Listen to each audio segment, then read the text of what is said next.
Hello, everyone. Welcome to our Saturday broadcast. Sorry, a little bit of technical difficulty there. So, we're here as usual to answer questions about meditation practice, Buddhist practice. Emphasis on practice. So, we're here to answer practical questions that impact you and your life and your progress towards finding peace and happiness and freedom from suffering. So, if you have any questions, again, we're looking for questions that are of impact in your practice and your life. Post them in the chat. That's what we're here for today. We're going to do 15 minutes of silent meditation. It's an opportunity for our kind and generous volunteers to gather and sort the questions, and also a chance for all of us to settle into the moment. Take yourself out of the conventional world of people and places and things. Bring yourself back to the experience here and now. So not this computer or the screen, just the seeing and the hearing of the sound of the voice, the feeling of the chair, the heat and the cold and the sounds around you, sights and smells and tastes and feelings and thoughts, all of your emotions, just becoming aware of reality. Take 15 minutes for that. And during that time, when you have your questions, just post them in the chat. And 15 minutes after the hour, we'll go for 20 minutes after the hour, we can start, because we started late. So 20 minutes after the hour, we'll be back to begin answering the questions.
All right. It's 20 minutes after the hour. Well, from here on, we'd ask that the chat be closed to everything except questions. So continue to post questions in the chat if you have them, but everything else will probably just be deleted. And we'll begin now to answer questions. Thank you, Bhante. We do have questions. Every time I say the mantra in my head, I also say it somehow with my breath, so I can't recognize the object and my focus goes automatically on the breath. Do you have any advice? Well, it's kind of a narrative to say it happens every time because you create in your mind this is a problem and you propose it to me. And you may not be doing that, but be careful about that if you are doing that. You have to always take things on a moment to moment basis. Don't have any expectation that it's always going to be like this. That just is self defeating. So you take it as it comes. And that's the nature of the practice. It's going to be challenging. It's going to be surprising. It's going to be unexpected. That's the nature of reality. That's an important thing that we're trying to see. You didn't expect this, probably. You expected that somehow it was going to work and you were going to be able to do it the way you wanted, but well, it's not going according to plan, so it's not under your control. You just take it as it comes and you note what happens. So when that happens, and a common thing to say would be saying knowing when you know something happens. If you feel your breath when you're noting something else, I guess if you say the mantra with the breath, well, I guess I'm not sure that that's. Are you noting the breath? Is it noting the rising and the falling? Because in that case, that's fine. That's what's supposed to happen. You're not really supposed to say it in your head per se. You're supposed to say it with the breath. But if you're noting something else in it, and instead you notice the breath, well, you should just note the breath, like feeling. If you feel it at the nose, or you feel the breath in the chest, or that kind of thing. But this kind of thing where it goes automatically somewhere wouldn't be every time. And don't think of it as every time because it can always change. Just try, and when it is like that, just note it like that. And even if it keeps happening, just keep noting it. Sometimes it will conflict with the instructions you've been given. Well, just note that. Note it anyway. And then when it does change, then go back and try and do the instructions as taught. There's nothing special so much about the instructions that you're given, like noting the stomach rising and falling. It's something to always come back to, and it's something that helps you notice when you get distracted by something else, when something else takes your attention, because you have something to do and it's not happening, so you know something's distracting you, and it helps you it helps you catch the distractions, catch the focus of your mind wherever it goes.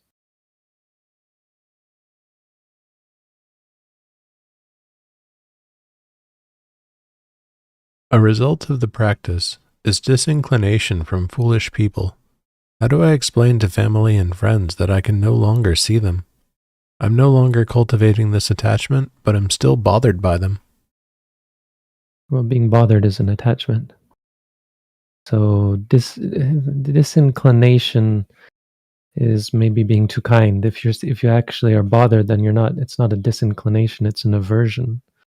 And aversion isn't a result of the practice. Aversion is just a bad habit that we have, and you then apply it to the practice, or to these aspects of the practice. This thing I like about the practice, and this thing I don't like. That is not the practice, for example, associating with foolish people. So that aversion is not anything good. It's not a good sign. Just well, it can be a byproduct. You start to see something as being not the source of happiness that you thought it was, or maybe a source of suffering. But then, because of your bad habits of getting upset about suffering, you in turn get upset. So it's kind of a byproduct in a way of the practice, but just taking making the wrong conclusion, or taking the wrong thing from practice, the wrong idea. Something not being worth attaching to is different from something that you should try to get rid of.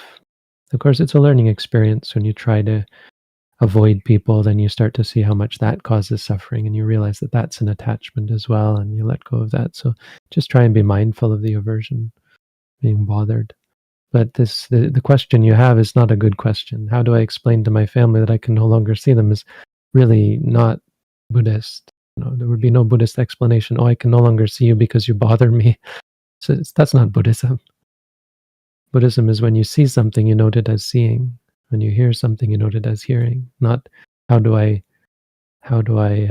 explain not being able to see things. Seeing things isn't the problem. Seeing people is not the problem. The problem is you being bothered by it.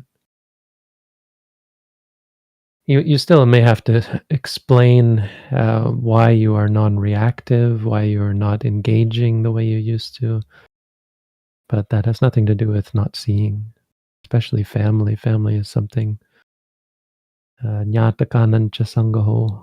It's a great blessing to be in good relations with your family, with your relatives. They will support you through thick and thin, and you will support them. It can be a great source of support and mutual benefit if you cultivate the harmony that's required for that. And they can be people who accept and appreciate the practice if you're patient. And if not, then you'll go your separate ways. But that'll happen naturally. It usually happens when they feel dissatisfied and upset. People feel upset because you're no longer fun to be around. That's again just hearing, thinking, feeling. Note the experiences. But absolutely don't try to avoid anything. Avoid people, especially family. Unless they're like drunk or killing or stealing, and then you can just say, that's my explanation is I don't engage in alcoholic. Sometimes I would have to go to family, before I was a monk, I would have to go to family gatherings where they were drinking alcohol, and rarely would I actually go. But my mother's wedding, for example, I went and I just sat and was very mindful, ate my dinner and then left. But when I became a monk, it was an excuse. And probably I would have after that, most of the time, just disinclined to go to such things. So there's things that you can avoid, but those are specific reasons. Yeah, you're drinking alcohol, I'm not going to go, that kind of thing. If a family member engages much in hunting or fishing or those kinds of things, you might tell them that I'm sorry, I just can't be that involved because these things are contrary to what I believe is wholesome and good, that sort of thing. So there are some cases where there's extreme unwholesomeness. Breaking the 5 precepts is something you can just make clear, but that's nothing to do with being bothered. Just upholding principles. You don't want to be supportive of people killing or stealing or lying or cheating and that sort of thing. Drugs and alcohol.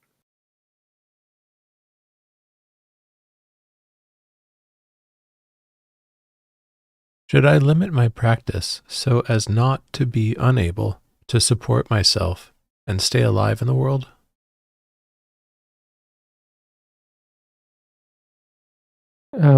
Well, practically speaking, absolutely. Yes. I mean, if you are not able to support yourself and stay alive in the world, you in turn won't be able to practice, right? Death wouldn't be helpful to your practice, most likely. Not unless you're reborn in heaven, that can be beneficial. I mean, ultimately, that it isn't such a big deal because, again, you can die and go to heaven and it can be even better. So if you're really committed to your practice, you don't really have to worry so much about your livelihood or your life. But to get there, to get to the point where you're actually mindful, probably requires you to support yourself. It kind of goes on a scale, like you ramp up your practice and you care less about your livelihood gradually. But you can't just say, okay, I'm going to start today to begin this practice of Buddhist meditation, so I will cut off all my livelihood. Well, you're not very good at meditation. It's not going to be that beneficial to get rid of your livelihood. Do it slowly. Eventually, you get to the point where you decide to ordain and become a monk and go and live under a tree or in the forest or a monastery or something. And that's just a gradual progression where you just give up your concern for livelihood. Make it gradual is better advice, I think.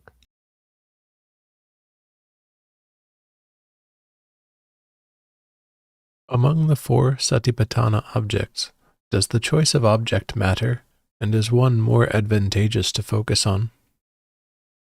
There are some limited benefits to noting one over another, but it's more that there's going to be one or another that's going to be more of a challenge and more fruitful for different types of people. Like if someone is more passionate, then body and feelings are going to be more beneficial, just because they're going to be more of a challenge for the meditator. If someone is more intellectual, skeptical, that sort of thing, then citta and dhamma, the mind and mind objects, are going to be more beneficial. If someone has practiced samatha a lot in the past, then kaya and vedana are going to be more beneficial. If someone has practiced a lot of vipassana or just vipassana, then citta and dhamma will be generally more beneficial. But you really have to note all four. There's not going to be anyone who doesn't have to note all four. Your best bet is just to focus on what's clearest and go back to the body. Really, the body is the most fruitful, especially in the beginning, as a main object. Because as you focus on the body, the mind becomes clearer by itself. Trying to focus on the mind is hard, is really unmanageable or unfruitful because of how fleeting the mind is, how it's like chasing your own tail. You focus on the body, you get to see how the mind works. That's kind of the general idea.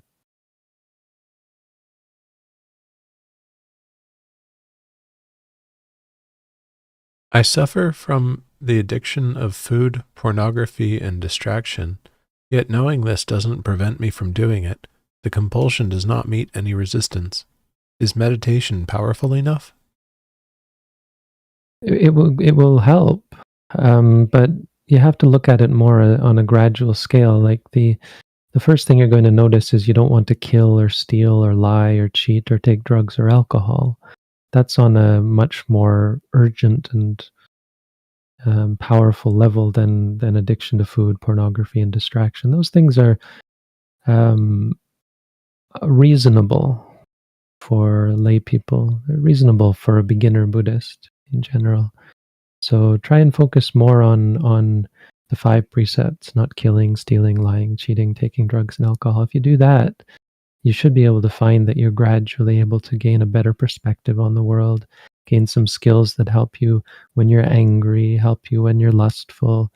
They just help you stay moderate and cultivating spirituality.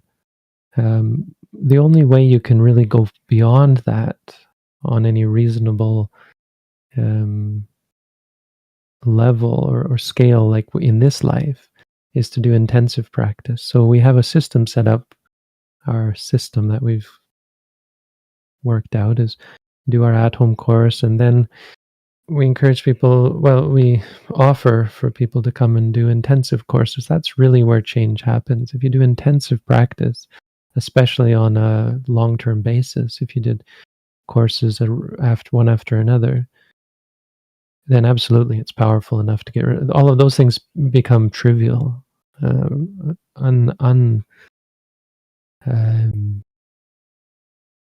they become impotent, they become not weak, trivial, yes. And you're able to free yourself from them quite readily, but only through the really powerful um, clarity that comes from intensive practice. Otherwise, you just have to appreciate that it's going to be a slow, gradual process by which you grow as an individual. We're all, and something you have to appreciate is, in general, mindfulness is not about preventing, it's about understanding. And yes, that understanding will gradually prevent you, but the way you'll experience it is more of a weakening, a moderating, and more importantly, in the beginning, a freeing yourself from the guilt and depression and self-loathing that comes from such things, because that's the added layer. There's usually this, at least double layer where you engage in things that you know are wrong, but then you feel bad about that. You feel angry, you chastise and hate yourself. And that being the second level really hides or prevents you from facing the actual addiction or aversion itself. Right? You're because you're instead of facing it and studying it, you're reacting to it, you're judging it. So you're covering it up with your self-loathing and hatred and depression, and worry and fear. All of these things are the secondary level that you have to deal with. So really, that's why I say focus. As long as you're keeping the five precepts, there should be no reason ever to allow yourself to break the five precepts. But as for the things that you mentioned, be more focused on trying to face them and see them objectively and face your loathing of them or your guilt about them or that sort of thing. Get a better perspective where you're just acknowledging that they're deeply rooted and they're going to take time to deal with. And that's always going to be the way you should look at, even if you do intensive practice, you have to see them objectively instead of trying to get rid of them or destroy them or free yourself from them. Try and learn about them, study them, understand them.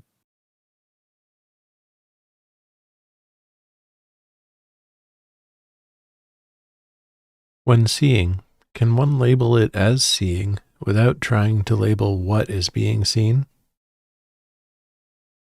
That's the way to do it. You shouldn't try to label what is being seen, because what is being seen is light. There's nothing, the meaning of it, like the object, is just a conception in the mind. It's not real. Seeing is always just light, right? You don't ever see a cat or a dog or a tree or a person. You always just see light. There's nothing special about it. There's no differentiating of what it is you're seeing. You could note light, I suppose, but seeing is much more effective.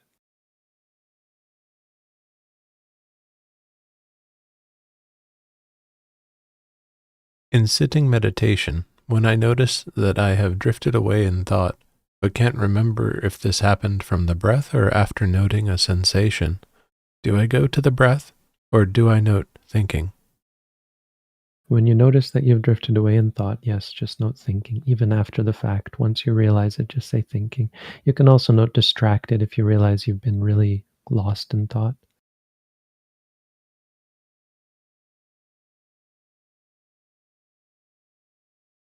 When one loses their oomph in practice and wants to get back into it, what is the best way to find meditation delightful again?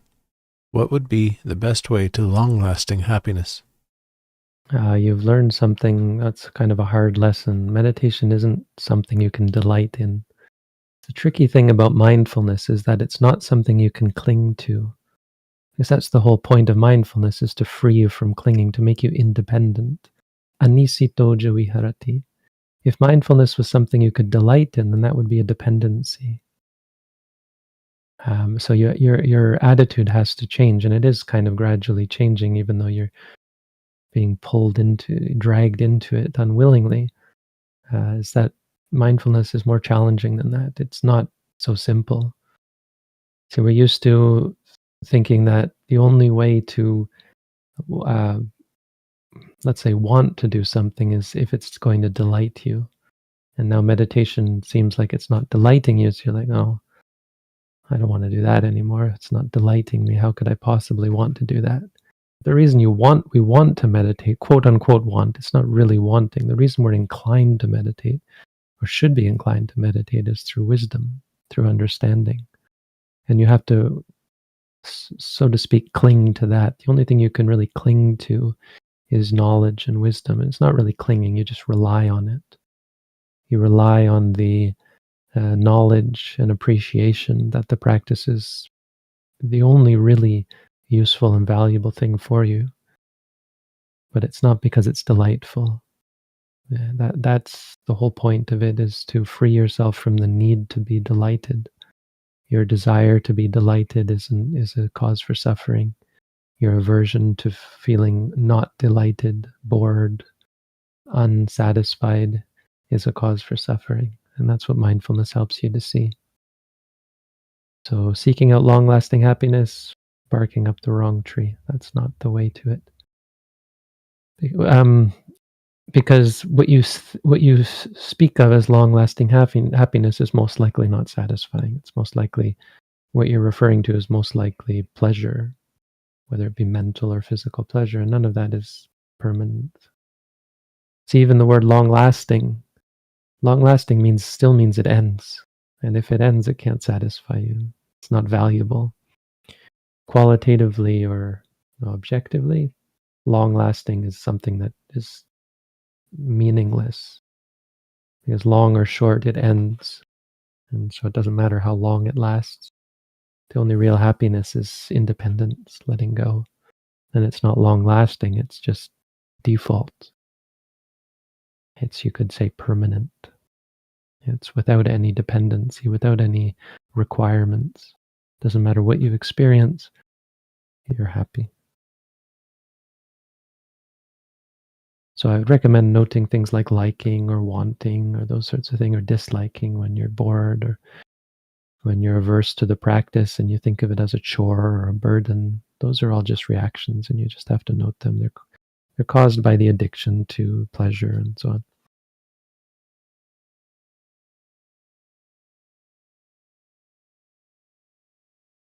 Must we let go of all narratives, stop cultivating the thought patterns, or is there room for a conventional self-narrative?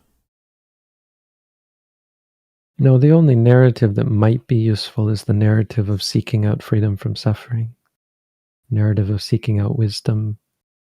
So you have the narrative, I am seeking out wisdom, I am seeking out enlightenment, and that's conventionally valuable.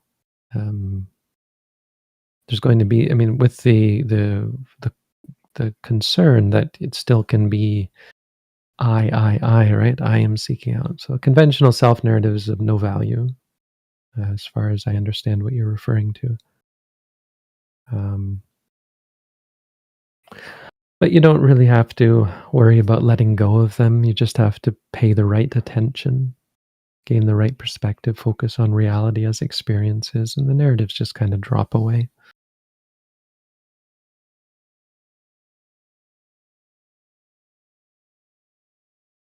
I've been told not to shy away from unpleasant sensations in practice, but often I react immediately and then cannot find the sensation again after I resume noting. Any advice? Well, there's a difference between shying away and trying to find them. So if you can't find it, you shouldn't be trying to find anything. You should be noting the reactions. Um, so yeah, it just takes skill to be able to do that. But with practice, you should be able to note the reactions, the disliking of the aversion, the fear could be worry, any of those things. Usually just aversion, disliking. So you just note the disliking as well. It can be that you're forgetting to note that, but also note the unpleasant sensations, pain, sadness, whatever it might be. But if it's not there, you don't have to go looking for it.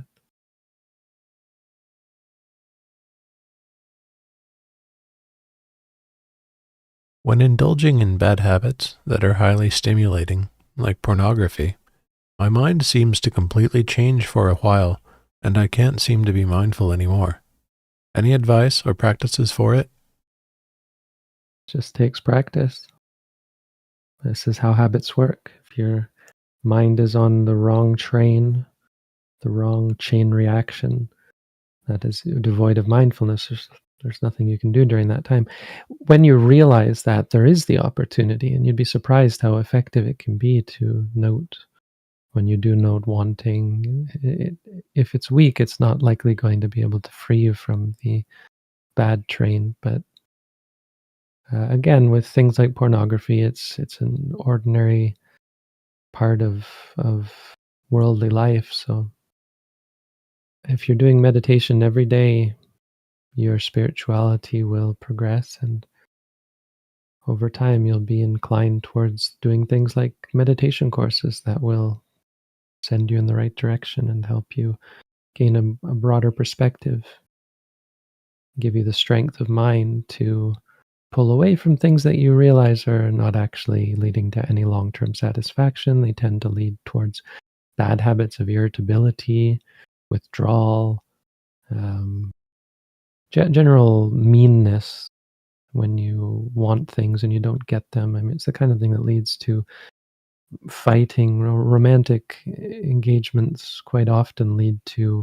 fighting and bickering and hurting each other because of the coarseness of mind and the addiction to stimulation that triggers aversion when you feel when your pleasure is threatened. That's why there's so much divorce and marital fighting, even marital infidelity, that sort of thing. That's why there's domestic abuse. Not excusing it, it's just why people become evil. So you start to see, you get a better perspective through mindfulness. But again, it usually takes, this is on the level that it takes some fairly intensive practice. It's not something you can just think is going to go away. It's much more deep seated than that. Again, what you should be concerned most about is the 5 precepts: killing, stealing. Cheating is the one related here. Are you hurting other people with your sexuality, like breaking up relationships or going behind, manipulating or going behind someone's back, that sort of thing?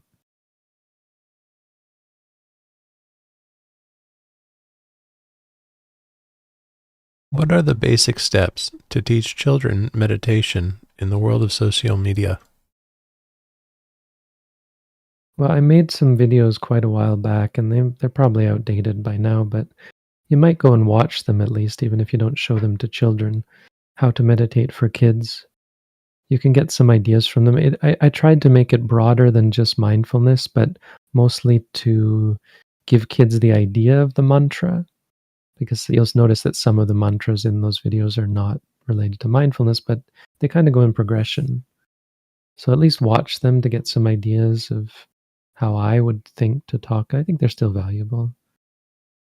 I guess I just direct you to those videos.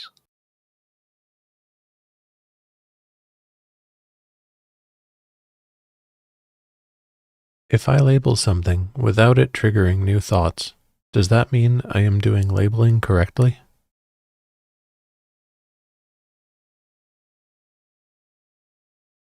I mean, it's a good sign. Just don't rely on it. Your mind is tricky and it's unpredictable, and generally that's a good thing. That's a sign that you are um, you're gaining something from the practice. You'll notice that your mind has moments of clarity, purity. Just take them as they come. Don't expect that, or be discouraged when that changes and your mind goes back to being triggered. Yeah, just roll with it, and yeah, consider that you're getting a glimpse of some of the benefit of mindfulness. Certainly is a good sign. So what I mean to say is, you can be doing it correctly and that still doesn't happen, just because there's your mind can be really caught up in bad inclinations that it just overrides it floods and overrides the mindfulness. But from time to time, especially if you practice more intensively, you'll see, yes, I can note things without being triggered the way I used to. It really does gradually work in that way.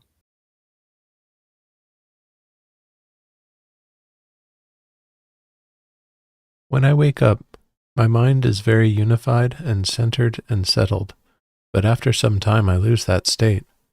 What is a good way to unify the mind again? We're not really aiming for that. This idea of mind very unified and centered and settled is just calm, really. So if you feel that, you have to note it and be careful not to get attached to it. You might be liking that state. I mean, there may be some good qualities, but most likely not. Most likely it's just you feel refreshed because you've been sleeping. It's not really all that wholesome. Um, it's just a good feeling. And so you have to be careful to note liking. So that you're asking the question, how do I unify the mind again, is it's a sign of a sort of a subtle attachment to it. See, the thing about mindfulness is you have to be flexible. You have to be able to roll with the punches. You have to be able to keep up with life. It's like a boxing match, sort of, or a dance. You have to be able to dance with it. And your mind might be unified at times, but at times your mind might be scattered. If you read the Satipatthana Sutta, the Buddha was pretty clear. When your mind is scattered, you know that it's scattered. When your mind is unified, you know that it's unified. That's very important. It's something that maybe is missed sometimes when people practice. I think there's something wrong when the mind is scattered. You could say it's a bad sign, but it's more just a sign of the nature of your mind. And as soon as you take it as bad and prefer the unified state, then you've set yourself up for problems. You've created a partiality, you've created a opportunity for aversion, for frustration, for greed, for ego trying to control, trying to make it unified. Any question like this, what is a good way to do X? Or how do I do X, is probably most likely a bad question. I mean, I don't blame you for asking it, but it's important to point out that that's not the way of mindfulness. We're not trying to do something or trying to cultivate a specific state of mind. We're trying to be present with whatever state of body and mind exists. And you have to be flexible for that. That's the power of mindfulness, is that it doesn't require any specific contrived state. It's flexible, it's independent. Very important keyword.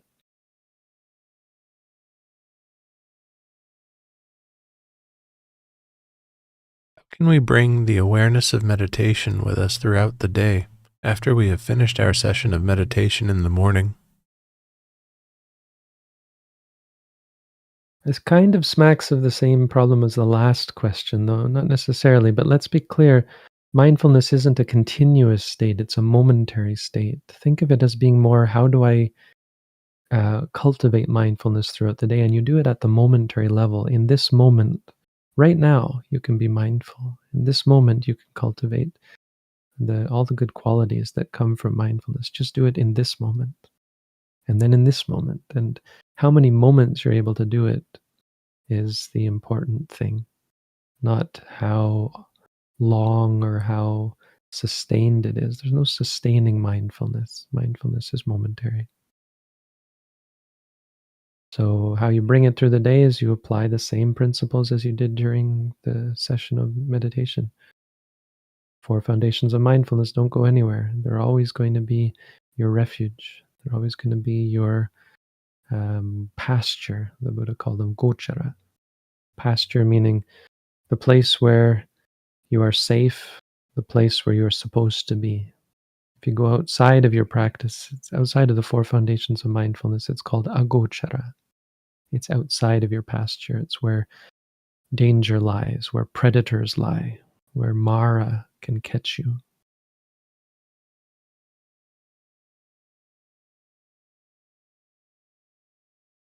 When someone speaks to me with rudeness, it makes me immediately react to it with a rude reply back. How do I get rid of this, as I am tired of not being able to stay composed when people are rude? Well, getting tired of it is generally a good thing, but only because it shows you that you can't get rid of it. So you have to change that attitude of trying to get rid of things, because that's aversion. And aversion is the kind of thing that makes you react with rudeness. So you have to be humbled. And that's what's sort of happening is you're humbled. I am not powerful the way I thought I was. I thought I could get rid of this rudeness. I thought I could stop myself. That sort of arrogance is what leads you to react with rudeness, right? You're arrogant, and so you react back. When you're humbled and you realize that you're not in control, that you are powerless in this situation, then you stop being so attached to self. And when people speak with rudeness, you're kind of like, who are they talking to? It's not me, because there's no me. I mean, I'm not in charge here. They're just shouting at a brick wall, basically. They're shouting at this flesh and blood and pus. I mean, why are they yelling at this putrid body? That's all that's happening, because you're humbled. You get humbled because of non-self. You realize, I'm not in control here. I can't stop myself from being rude. Even this mind that is rude back at them, it's not me. So what are they doing shouting and being rude to this mind. It's just what do they expect, that they're gonna beat it into submission? That's not how the mind works. So you lose the attachment to your own mind as well, and you think, oh, let them yell at it. This thing is useless. This body and mind that they're yelling at. And so you're less inclined to be rude. That's how it works. You don't get rid of rudeness. You just see that you're powerless. Oh gosh, here comes this rudeness again. Here I am getting angry again. What a horrible thing this is. And you just lose interest. You get tired of it. Tired shouldn't make you try to get rid of it. Tired should make you be less dependent on it to be a certain way. Care less. Like, okay, yeah, look at this getting rude again. Ugh, how horrible. How revolting. And then you just let go. So just be patient, really. If you're mindful of the fact that you were rude and the guilt that you feel, if you're mindful of that, it really puts you in a good place to be mindful of other things. Like when they're rude to you, you note the hearing when you're angry back, you're not angry. When you're afraid or worried or feel arrogant or conceited, I don't deserve to be talked like that, talked to like that. You're able to see those things better because you just have a better perspective. Don't try to get rid of anything. Just be patient with it. Try to see it. Try and see it clearly.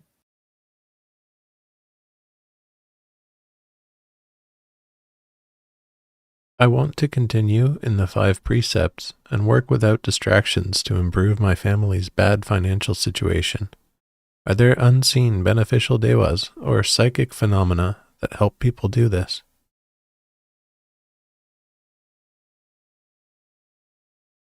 I mean, it's up to them. There probably are, but there are probably just as likely ones that want to see you fail, or are playing with you or manipulating you for their own fun.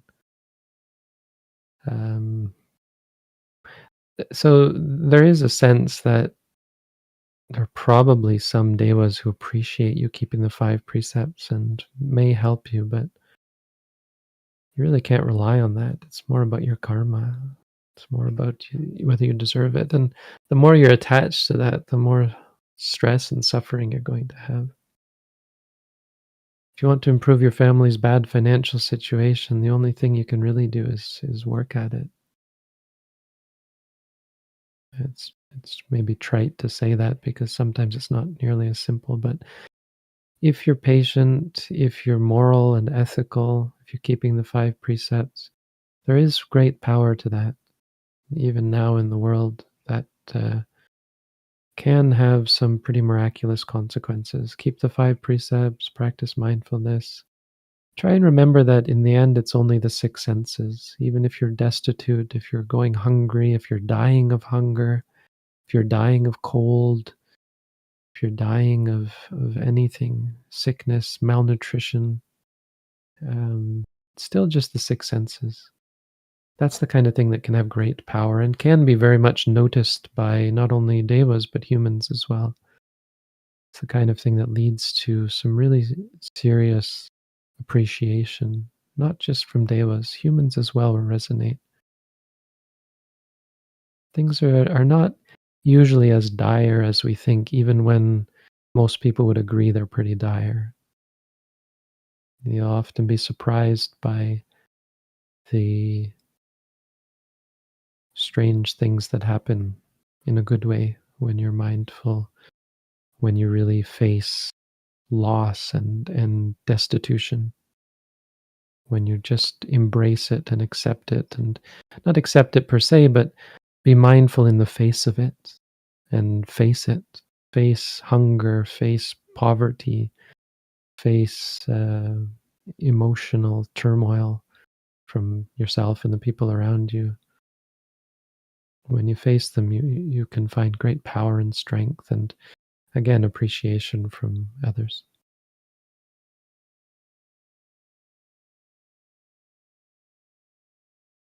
I feel thoughts are something that come and go automatically without any effort. But when I start to notice the thoughts, I feel like I'm clinging to it and not letting go. Any advice?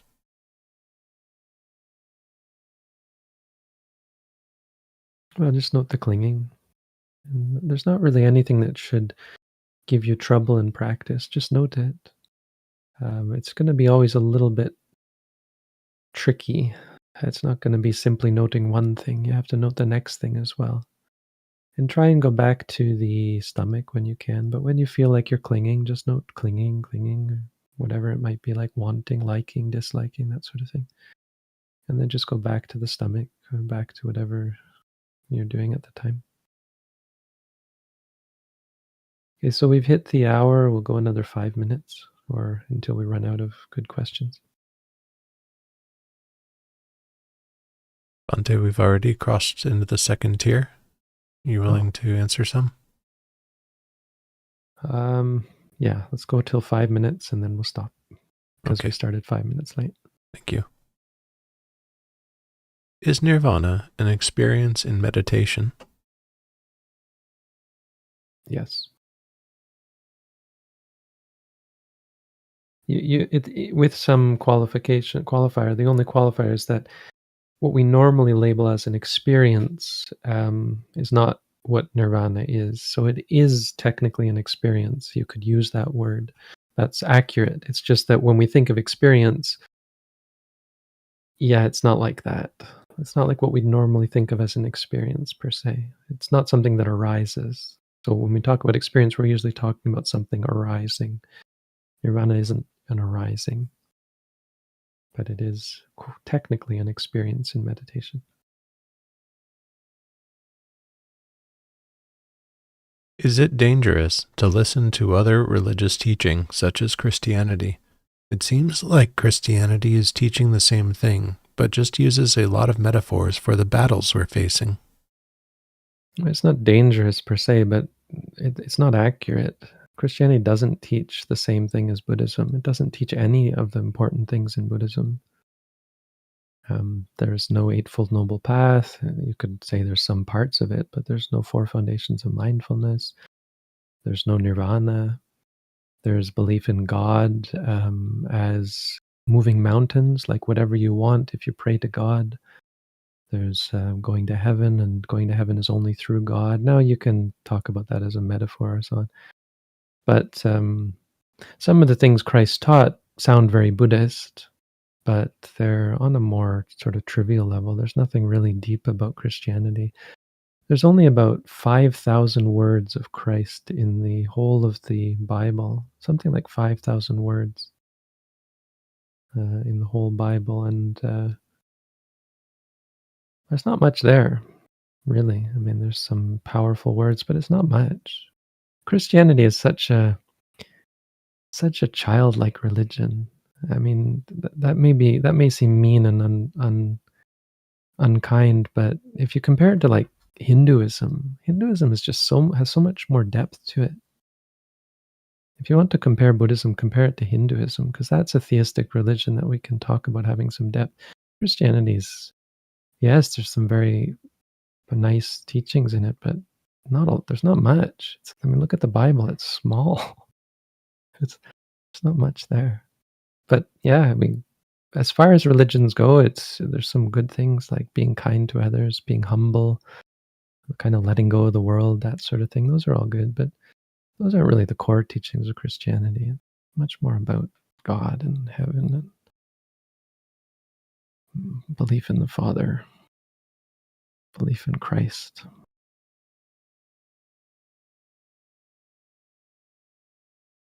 How do I act when someone rants about something and seeks my understanding? If I sympathize, it's like acknowledging their anger. It feels dishonest to do so because I know anger in any case is harmful.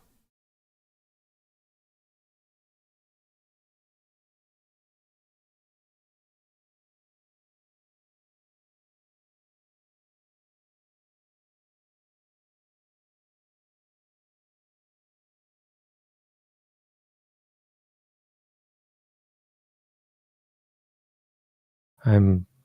I think I've. I think I've hit my limit here. I don't know how to. I can't even understand this question. How do you act? Someone rants. You don't want to sympathize, right? Okay, so someone is. Mhm. Well, be mindful, and again, don't underestimate the power of smiling. Again, I haven't mentioned it this time, but I've talked about this before, that just smiling and not reacting is very powerful and can be quite valuable when dealing with things you don't want to engage in. Instead of engaging with people, just smile and be kind and be sympathetic. Sympathetic, maybe that's not the right word. Yeah, kind of sympathetic. I guess I want to say empathetic. Is that the right word? Empathize. Not even what I mean to say is appreciate their pain. Like someone is ranting about something, you can appreciate that. You can appreciate their pain without thinking that they are right in being angry. So appreciate their pain and appreciate how it makes them angry, and think of it as wishing for them to be free from anger and free from pain, because in fact the pain comes from the anger as well. Anger makes you brings you pain. Just think, you don't have to tell them that. You don't have to say, "Oh, I hope you are free from your anger so you don't have so much pain." Sometimes that works, but rarely. Mostly it will not work. So mostly you just think of it that way in your mind, and you smile and wish them well. Sometimes you can acknowledge bad things. Like if someone's ranting about something that truly is evil, you can appreciate, yeah, that's very evil. Just appreciate it. That will help validate their view if it's right. Of course, if someone says, "Oh, these such and such people, this ethnic group or that," if they're being racist or that sort of thing, then it gets harder. But in that case, you probably don't want to spend much time with that person anyway.